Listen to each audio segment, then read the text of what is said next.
Buenas noches, Bolivia. Esto es Mesa de Expertos. Esta noche tengo el placer de presentarles a una señora maravillosa. Su nombre es Olga Vallejos. Ella es escritora boliviana y tiene para contarnos una historia sorprendente. Eh, Al final de esta entrevista, usted va a aprender qué es lo que hay que hacer cuando nos encontramos en la terrible situación de un duelo. Con ustedes, la señora Olga. Buenas noches, señora. Buenas noches, es un gusto saludarle. Yo encantada aquí a sus órdenes. Saludo a toda su audiencia con mucho Muchísimas, cariño y encantada de estar aquí. muchísimas gracias. Eh, Usted escribió un libro bastante requerido en la Feria Internacional del Libro, en su versión número 22. El título es La caja púrpura, manual para el duelo. ¿Qué es este libro? Este libro es un manual, precisamente como usted lo menciona. Es un libro que aborda el tema del duelo de manera básica. Nos da la posibilidad de poder aprender sobre este proceso que es tan interesante, que ocurre con nosotros los seres humanos cuando pasamos por una pérdida, cualquier tipo de pérdida que haya sido. Recordemos que no solamente hay pérdida por muerte, sino también por un divorcio, en el caso de los jovencitos, el término de una relación, en los niños también cuando se les muere una mascota. Entonces, el duelo es un tema bastante extenso, amplio, apasionante, que resumí en este libro, primeramente como doliente y luego como tanatóloga, ¿no? Orientadora en temas de duelo y pérdida. Licenciada, voy a pedirle algo un poco doloroso. Quisiera que sea tan amable de compartir con nosotros quién es el teniente José Andrés Saraníbar. No es doloroso, fíjese que el tema del duelo es un proceso que uno transita, si tiene el coraje de hacerlo, porque es bastante complejo este camino. José Andrés Araníbar Solano era mi esposo, el teniente de la Fuerza Aérea Boliviana, quien tiene un accidente fatídico en el año 2014, en noviembre 27, se cumplen 7 años del fallecimiento de mi esposo. En ese año yo tenía 32 años, me quedé viuda con un niño de 7 y de 1 año de edad, un bebé. Y a raíz de esto fue que en esta búsqueda de querer primeramente sanar lo que yo estaba sintiendo por esta pérdida de mi esposo, es que me llevó a hacer una investigación que ha durado 3 años para poder hacer este libro, para poder ayudar a otras personas. Este es un nombre interesante de su libro, La Caja Púrpura. ¿Qué es la Caja Púrpura?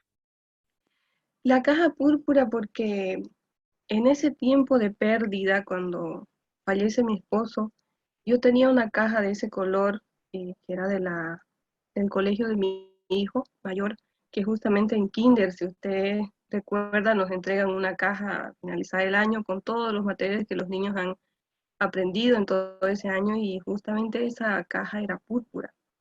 Y después del fallecimiento de mi esposo, yo entré en una búsqueda constante de querer aprender. Yo tengo la costumbre de leer algo, subrayar. Bueno, mis libros, la mayoría están todos subrayados. No sé si esto es bueno o malo, pero así yo capto muchísimo más las cosas. Y cuando leo cosas o temas en el internet, me gusta imprimirlos y guardarlos, archivarlos para volver nuevamente a esas lecturas. Fue eso lo que hice. Después que falleció mi esposo, siempre antes de que él fallezca, he sido una curiosa en el tema de la literatura, me ha gustado siempre leer. Siempre comento en las entrevistas que la literatura prácticamente es lo que a mí me ha salvado, porque esta búsqueda de conocimiento es lo que realmente me llevó a liberar, ¿no?, del duelo. Se llama la caja púrpura porque yo guardaba todos esos detalles de información en esa caja púrpura a la que yo volvía, ¿no? Cada vez que yo necesitaba información, volvía a esa caja que era mía, no era mi caja, y hasta que llegó un momento, 6 meses después, justamente usted mencionaba la Feria del Libro. En ese marco de la Feria del Libro, es cuando yo vi la oportunidad de ir a la feria a buscar un libro que pudiera munirme de más información para poder aprender para mí, ¿no? Y bueno, después que fui a la feria volví bastante frustrada porque no encontré un libro que pudiera orientarme así con un lenguaje sencillo que pudiera llegarme en, para que yo pudiera aprender. Y regresé nuevamente a mi caja y una mañana cuando estaba reflexionando sobre temas de la viudez, ¿no? Sobre la viudez de las mujeres en la India y en gran parte del mundo, cómo es, ¿no? Es que decidí compartir con esas personas que estuvieran afuera de esa mi casa sin la información, sin esa caja púrpura que yo tenía en ese momento, sin esos 6 meses de lectura que me ha llevado hasta ese momento, cómo la estaban pasando, ¿no? Eh, Fue entonces, en este momento, que yo decidí hacer este libro, este manual.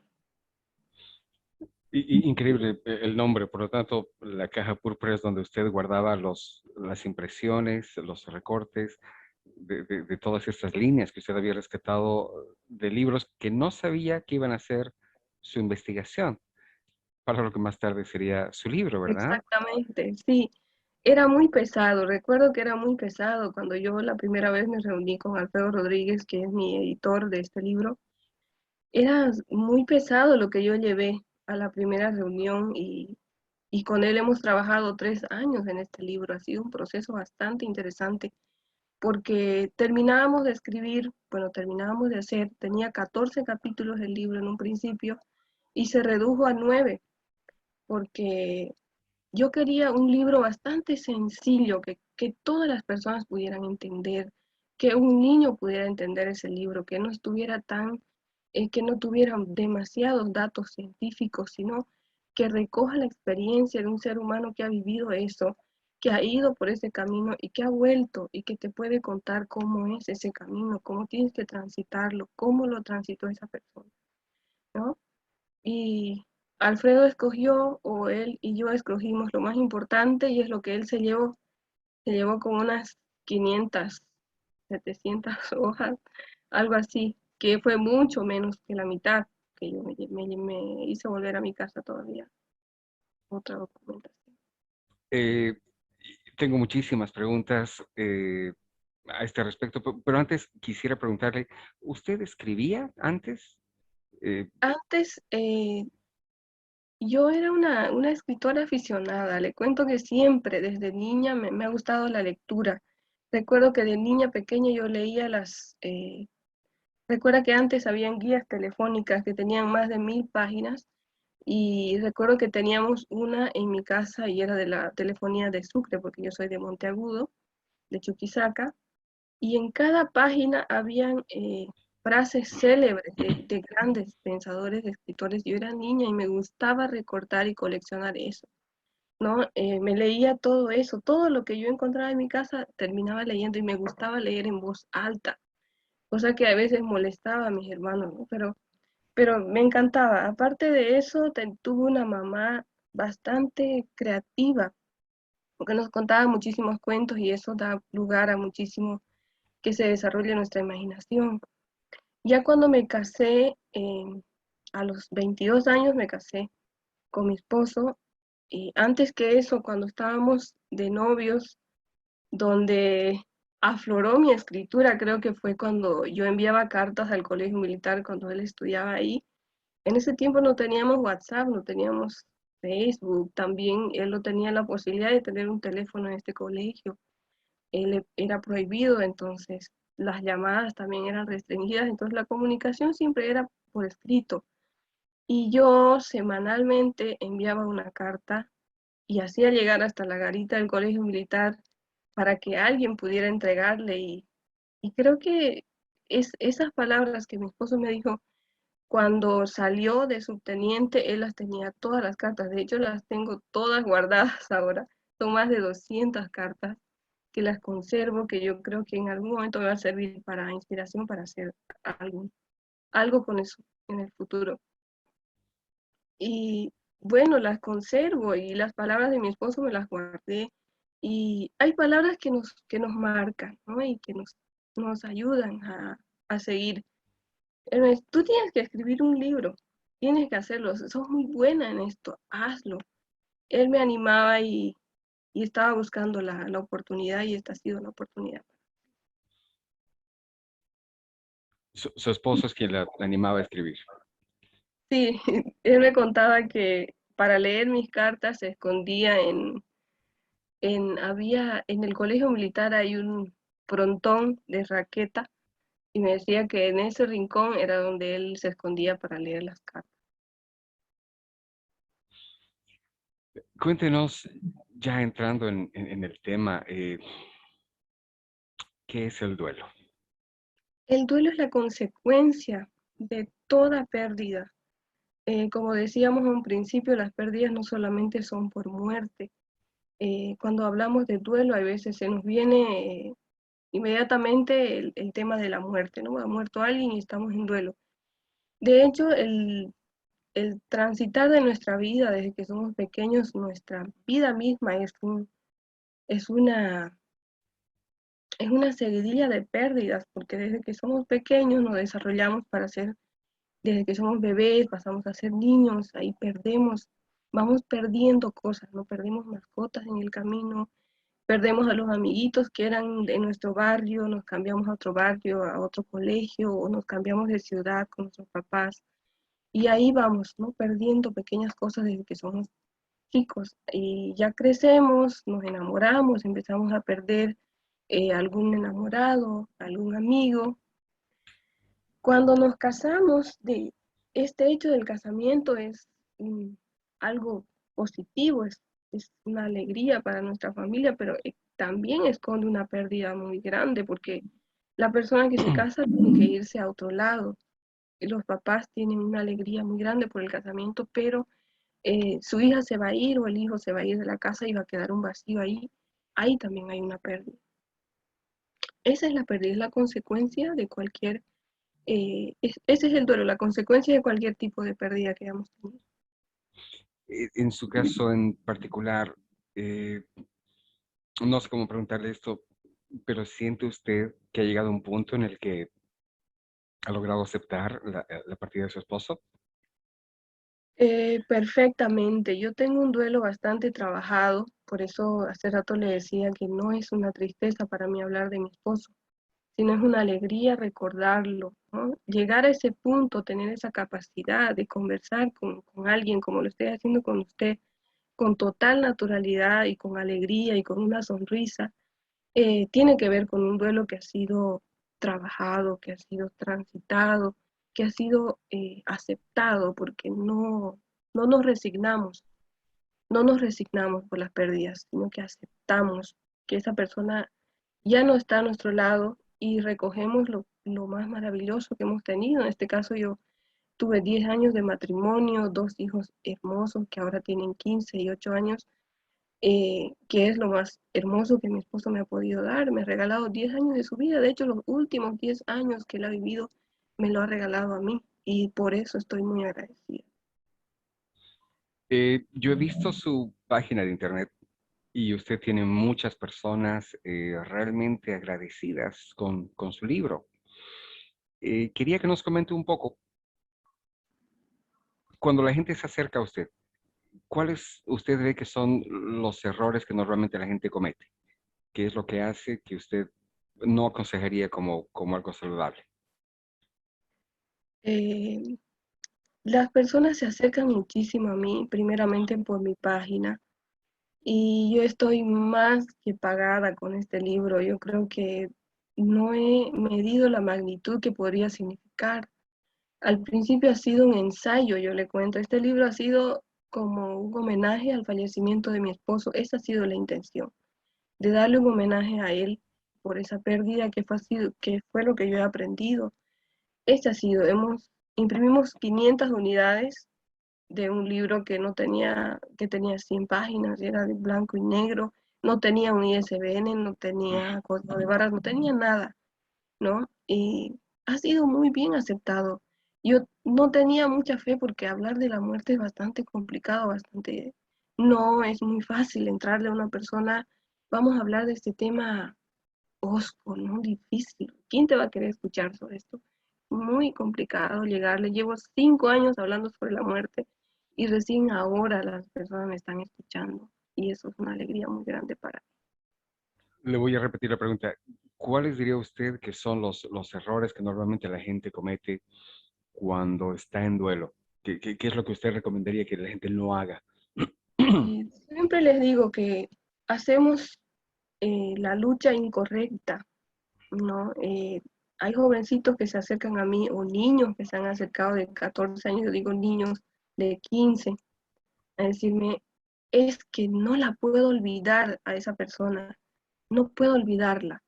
No luchamos por olvidar, hablemos en el caso de una ruptura en una relación, no puedo olvidarla. Estamos luchando por olvidar y estamos haciendo una lucha inútil y una lucha mal direccionada. No vamos a olvidar nunca a una persona. Yo no voy a olvidar jamás a mi esposo. No voy a luchar por olvidarlo, sino por recordarlo con total responsabilidad, con amor, con cariño. No recordarlo de manera consciente y no de manera inconsciente. Entonces, ese es el primer error, ¿no? El luchar por olvidar a la persona que falleció, ¿no? No lo vamos a olvidar, nunca lo vamos a olvidar, sino trabajemos por tener esta responsabilidad de recordarlos de manera consciente. Ese sería el primer error, ¿no? El primer error que yo con sus palabras logro captar, ¿no? Para que ellos puedan hacer una lucha correcta. Cuando una persona se acerca a usted, he visto muchas fotos hermosas, abrazos muy profundos con personas que han adquirido su libro. Normalmente, ¿cuál llega a ser su primer consejo para una persona que está enfrentando el duelo de alguien querido que ha partido? El primer consejo que yo le podría dar a una persona es la orientación. La orientación es clave en el proceso del duelo. Cuando decidimos orientarnos, crear estos espacios como este para conversar de este tema, es maravilloso porque podemos aprender, podemos enseñar o llegar a otras personas. Eh, Ese es el primer consejo que yo le daría, buscar ayuda, no tener vergüenza, buscar ayuda, buscar a un psicólogo que pueda orientarme sobre este tema, que pueda decirme cuánto tiempo, de hecho no hay un tiempo determinado, pero que me dé esa esperanza de que este es un tiempo, el duelo es un tiempo y todo va a estar bien. Yo tuve un duelo, ahora estoy tranquila, estoy bien, estoy feliz, tengo a mis hijos, trabajo y recordamos a mi esposo prácticamente todos los días aquí en la mesa a la hora de almorzar. Y es maravilloso recordarlo. Em, Eso con relación a su pregunta. Usted toca un punto muy interesante y es el abanico que se abre una vez que analizamos el tema del duelo. Eh, Le voy a pedir que vayamos al tema de las relaciones, por ejemplo, de las parejas. Antes de pasar, antes de que toquemos el tema que dice, hay un punto que quisiera aportar aquí en esta pregunta que me hizo. Em, es muy cliché, tal vez es muy clásico y que hablamos de esto, de la doctora Kubler-Ross, que es la máxima en este tema de la tanatología y temas de muerte, que ella ha sido la pionera en todo esto, en hablar con naturalidad con respecto a la muerte. Hay 5 pasos básicos para poder transitar el duelo. Y tal vez conocer estos pasos nos puede dar muchísima más esperanza a nosotros. Y es uno, el shock y la negación. Ese es el primer paso que nosotros, cuando nos dan la noticia o cuando nos dicen es una enfermedad que no tiene cura, en este caso el cáncer. Cuando nos dan esa noticia entramos en una negación y un shock y decimos, no puede ser, no puede ser. Empezamos a negar y lo negamos con un fin. El fin de la negación es no morir de un infarto, porque nosotros engañamos a nuestra mente cuando nosotros negamos. Estamos diciendo, no, no pasó, estamos engañando a nuestra mente y no estamos recibiendo la información tan de golpe para que nosotros no vayamos a morir con esa noticia. El segundo paso es el enojo o la ira, ¿no?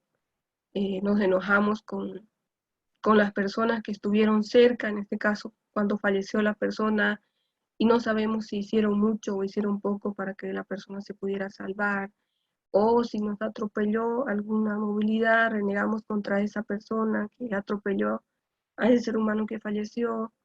En fin, buscamos culpables fuera de nosotros.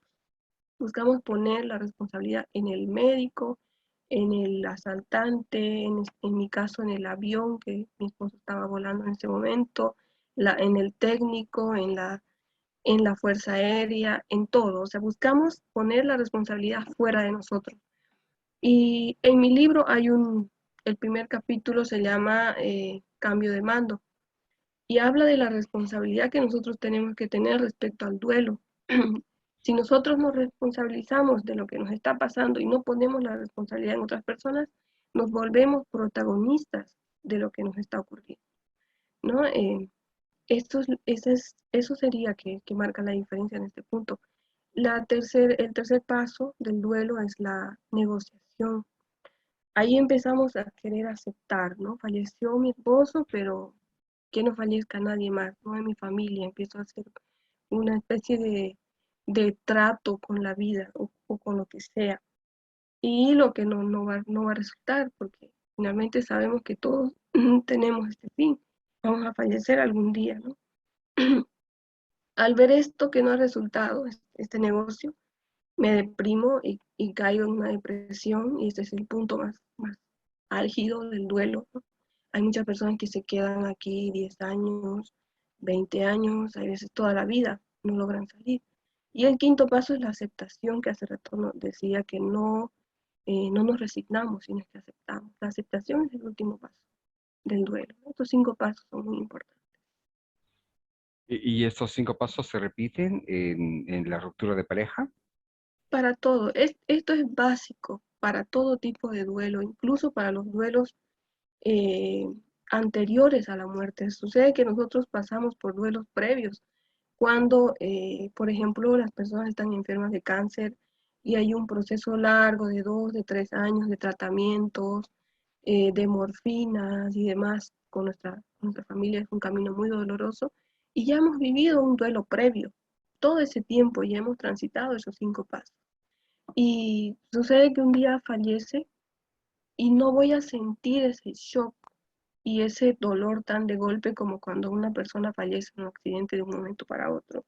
Ese es el duelo mucho más difícil de manejar.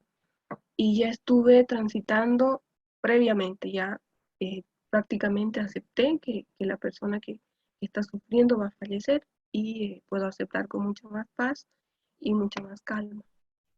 Ya llegando al final de la entrevista, licenciada Vallejos, dígame, si una persona se acerca a usted ahora y le dice que acaba de perder un ser querido, ¿cuáles serían los primeros consejos que usted le daría?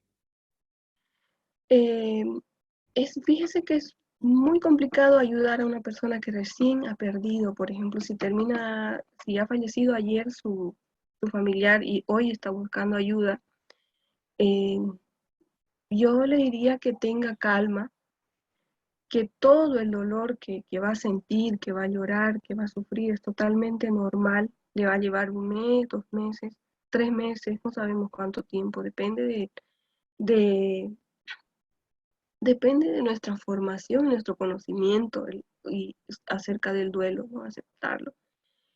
Sí puedo acompañarlo, no puedo solucionar su dolor, no puedo hacer el duelo por esta persona.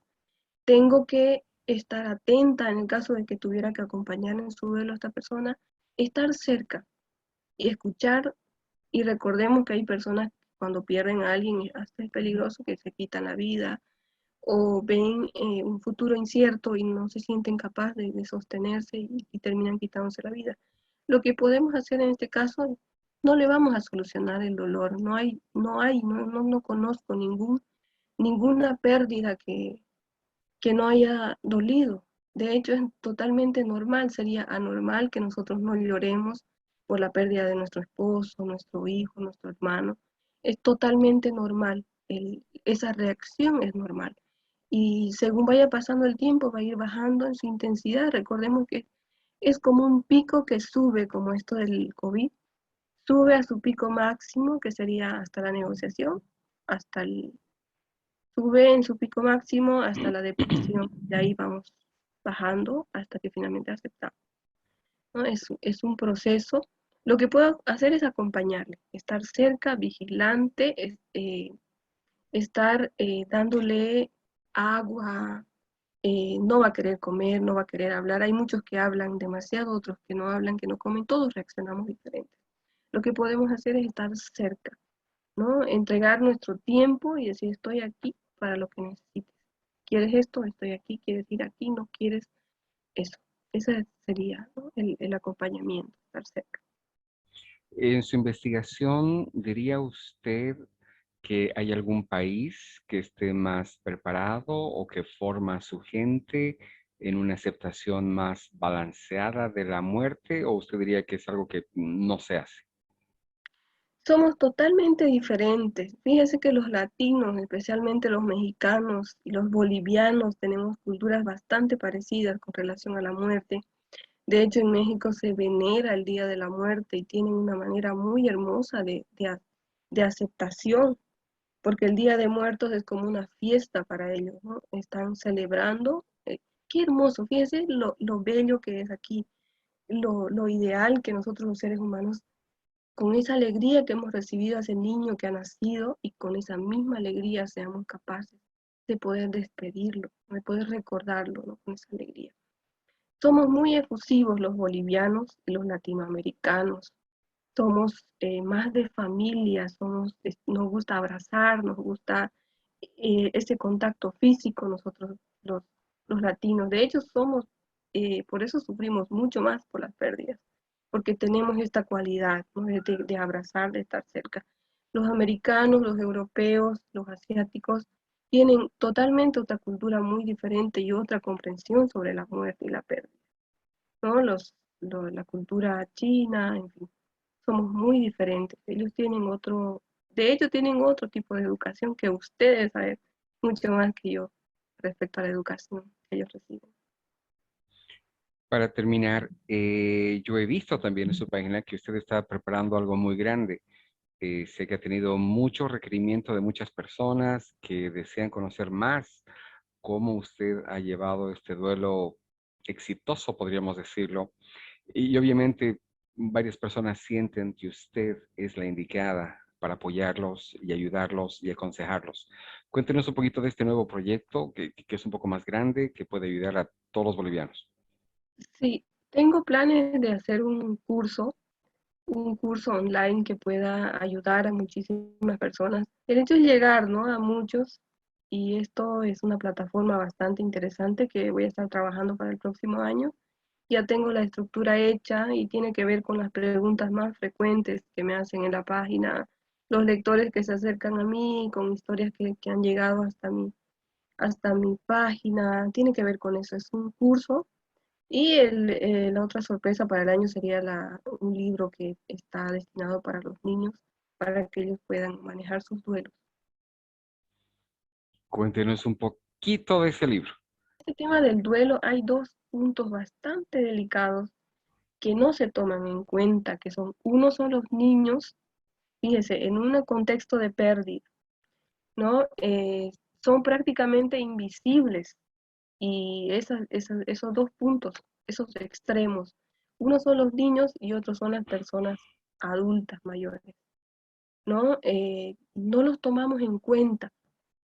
Por ejemplo, para un sepelio, a los niños a veces los mentimos, les decimos que no falleció, les decimos que voló o que se fue, que viajó, pero no tenemos ese coraje de enfrentar ese momento y decirle a un niño.